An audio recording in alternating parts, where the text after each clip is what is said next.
Ben geçen gün arada giyce nahar pişirip stalovoyımızı şonu görkezip video çektim. O videomda bir tane kızlar, oğlanlar gelip liçkame özün daşarı yurtta işleyen bir arastaca saklap bolan okmu ya arastara kvartiranız yok mu, koca yaşap bolan okmu deyip yüzlenen kızlar, oğlanlar var da bir kıştanak. Ben şolara şu taydan şunu duyurmak istedim. Hani biz yabancı yurtta enetarlanmadı, çağacıklanmadı, dosyarlanmadı, daydalanmadı, emmezade geçip biz daşar yurda 5 manat kazanmak için daşar yurda geliyor.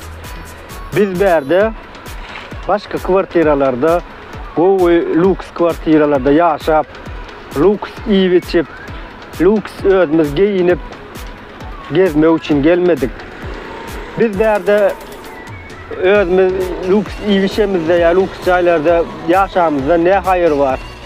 Anırda sen cayın yok, öyün yok, işin yok, gücün yok, sen 5 manat pullik geldin. 5 manat pullik geldin. Sen berde iyiydin ne, iyimedin ne, sen iyen zadın, iyen yerine barmaya, sen iyende çağırlanlı, o tayda gözünle öyle menşular yani iyi içiyen, çağırlanlar ne mi iyedir, ne mi içedir deyip ala dediyen. Sen berde lüks gezip yaşanın hayırı yok. Sen berde lüks yaşamak için geleniz yok. Hiç yerimizden. Lüks yaşatmak için geliyor. Öz çağacıklamızı lüks yaşatmak için şutak gelip işleyek biz. Hemmez adımızdan geçip. Onun şolun şöyle storyalarına giyik gördüm. Ya köpüsü gıyızlar yeni de sizi yamanlayanız yerde. Ya şu tayda bir kıştan gıyızlan giyik gördüm olun.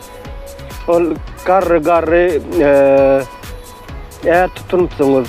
Ya onun özleri, öz Türk ayarlar, Türk maşkalaları hakikaten de şolar musur, şolar çöp deyip zıngık gidenlerini siz Türkmen gıyızlarını arsız edip garri adamlarla yaşış börünün video koyun olayanız, video çeken olayanız.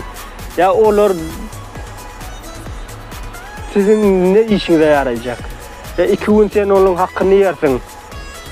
Sen o burnundan ertiği bir gün sen bir yerden çıkar ser ona. Sen o yaşılığın yemekli puluna sen kızıp barayan o tayda.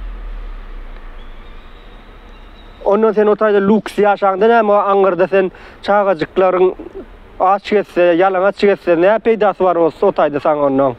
Sen o tayda öz keyfin görüp yaşap börsünüz bir garra adamlar bilen. Ondan bir kıştan şu diyen oğlunun nemesine girdim. Ya oğlanlar, köpüsü şeyli oğlanlar var. Ya ananın şu öz hocalığınızda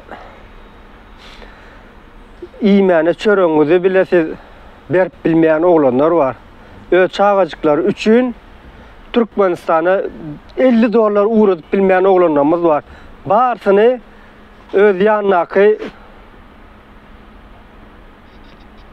sevgililerine beriyor. Şona berenin iyidirenlerini görüyorlar.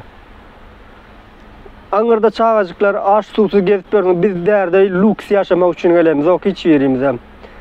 Biz şu tayda bir zatlar edeli, bir zatlar şu Türkmenistan'da öz yurdumuzu, özümüze dörödölü çağacıklarımızı geleceği için edeceğiz berde biz. Ben öz düşüncem mi? Bilemek sizin fikriniz ne fikirde? Bağışlan kızlar, katırak kurulan ortamımız canınız sağ olsun. Takip edelim. Yorumlarda sizin fikirlerinizi elbette bana ulu mehum. Siz ne düşünüyorsunuz? Report edelim dostlar, gayret edin. Paylaşalım, canınız sağ olsun.